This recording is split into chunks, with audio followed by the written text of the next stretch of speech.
नमस्ते। चलिए एक ऐसी कंपनी की बात करते हैं जो सिर्फ एक कार मैन्युफैक्चरर नहीं, बल्कि जिसने इंडिया की पूरी इकोनॉमिक और सोशल स्टोरी को बदलकर रख दिया। ये कहानी है मारुति सुजुकी की। वो कंपनी जिसने हिंदुस्तान के हर आम आदमी के लिए कार के सपने को एक रियलिटी बना दिया। तो चलिए इसको पूरी तरह से डिकोड करते हैं और समझते हैं कि कैसे एक ब्रांड ने पूरे देश को रफ्तार दी। तो आज के इस डीप डाइव में हम मारुति की पूरी जर्नी को आदि से अंत तक समझेंगे। हम शुरू करेंगे उस पीपल्स कार रेवोल्यूशन से, फिर देखेंगे कि ये कंपनी आखिर पैसा बनाती कैसे हैं, इंडियन सड़कों पर इसका राज क्यों है, इसका एक डिटेल्ड स्वॉट एनालिसिस करेंगे, फ्यूचर के लिए इनकी क्या लड़ाई है उसको समझेंगे, और हाँ, सबसे इंपॉर्टेंट, मारुति की इस लेगेसी से हमें क्या सीखने को मिलता है। सवाल सुनने में बहुत सिंपल लगता है ना? आखिर कैसे कार कंपनी ने पूरे के पूरे देश को पहिए दे दिए? पर इसका जवाब इंडिया की बदलती हुई तस्वीर को दिखाता है। ये सिर्फ एक बिजनेस सक्सेस स्टोरी नहीं, बल्कि इंडिया के सोशल ट्रांसफॉर्मेशन की कहानी है। तो चलिए थोड़ा टाइम में पीछे चलते हैं। हम बात कर रहे हैं 1980s के इंडिया की। एक ऐसा दौर जब कार एक लग्जरी आइटम मानी जाती थी, आम आदमी की पहुंच से बहुत बहुत दूर। बस इसी माहौल में गवर्नमेंट ऑफ इंडिया ने एक मिशन शुरू किया। ये टाइमलाइन देखिए कितनी तेजी से सब कुछ बदला। 1981 में मारुति उद्योग लिमिटेड एक सरकारी कंपनी के तौर पर शुरू हुई।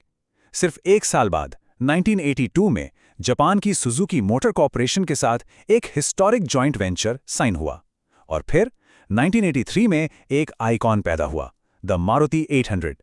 इसके बाद तो जेन, स्टीम और वैगनार जैसे मॉडल्स ने मार्केट में तूफान ला दिया, और 2007 तक सुजुकी ने मेजॉरिटी स्टेक ले लिया और कंपनी बन गई मारुति सुजुकी इंडिया लिमिटेड। समझ रहे हैं? ये सिर्फ एक गाड़ी नहीं थी, ये एक क्रांति थी।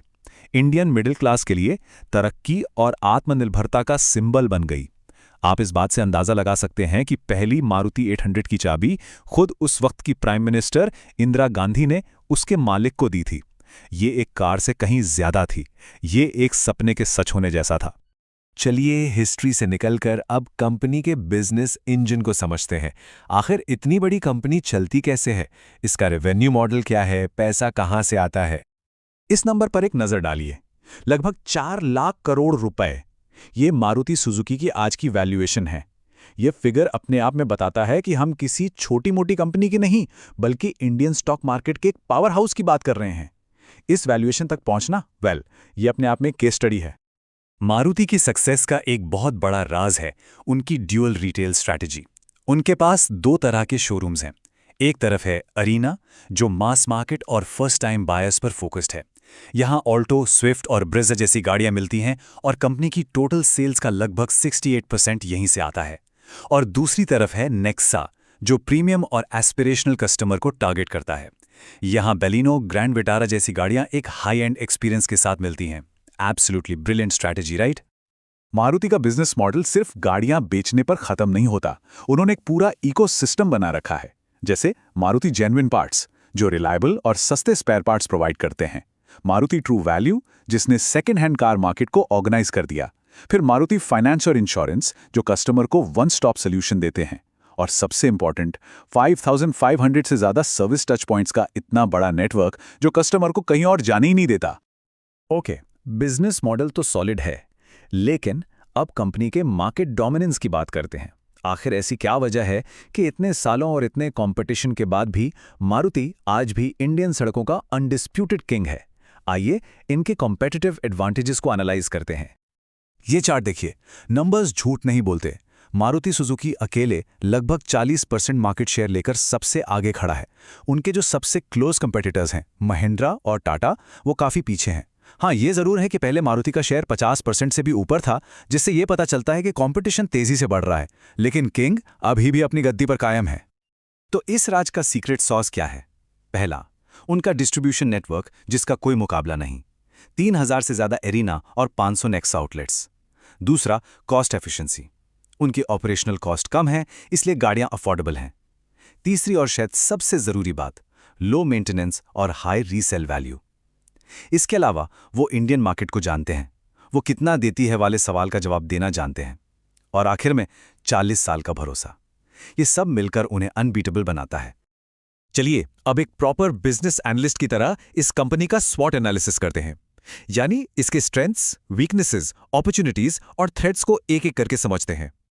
तो ये स्वॉट एनालिसिस कंपनी का पूरा एक्सरे है। स्ट्रेंथ्स तो बिल्कुल साफ है, मार्केट पर पकड़ और सालों का भरोसा। लेकिन आप वीकनेसेस पर गौर कीजिए। इंडियन मार्केट पर 90% से ज्यादा निर्भर होना एक रिस्क है, और ईवी रेस में थोड़ा पीछे रह जाना उन्हें महंगा पड़ सकता है। पर मौके भी हैं। हाइब्रिड और सीएनजी स्पेस उनका हो सकता है, और टोयोटा के साथ पार्टनरशिप ईवी गैप को भरने का एक गोल्डन टिकट है। हालांकि खतरे भी सामने हैं। टाटा और महिंद्रा एसयूवी सेगमेंट में कड़ी टक्कर दे रहे हैं, और आज का कस्टमर सिर्फ माइलेज नहीं, फीचर्स भी मांगता है। अब हम आते हैं सबसे क्रिटिकल हिस्से पर, आने वाले कल की लड़ाई। ऑटोमोटिव इंडस्ट्री बहुत तेजी से बदल रही है, और मारुति के सामने अपने तख्त को बचाने की एक बहुत बड़ी चुनौती है। खेल के नियम अब बदल रहे हैं। सवाल ये है कि क्या ये राजा अपने सिंहासन को बचा पाएगा? ईवी रेवोल्यूशन और बदलते कस्टमर ट्रेंड्स के बीच मारुति का अगला कदम क्या होगा, ये देखना बहुत दिलचस्प होने वाला है।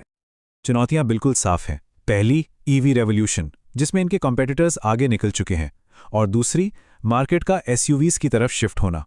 मारुति की जो ट्रेडिशनल स्ट्रेंथ रही है, स्मॉल कार्स, अब उन्हें इन दोनों फ्रंट्स पर एक साथ लड़ना पड़ेगा। तो उनकी काउंटर स्ट्रैटेजी क्या है? उनका प्लान 3 हिस्सेदार लगता है। पहला, हाइब्रिड टेक्नोलॉजी में मास्टर बनना, जो ईवीज तक का एक ब्रिज है। दूसरा, टोयोटा के साथ पार्टनरशिप का पूरा फायदा उठाना, ईवी टेक्नोलॉजी शेयर करके रेस में वापस आना।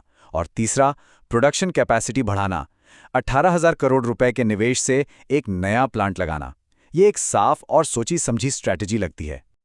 तो इस पूरे सफर के आखिर में आइए मारुति की विरासत से मिलने वाले कुछ जरूरी बिजनेस लेसन्स को डिकोड करते हैं।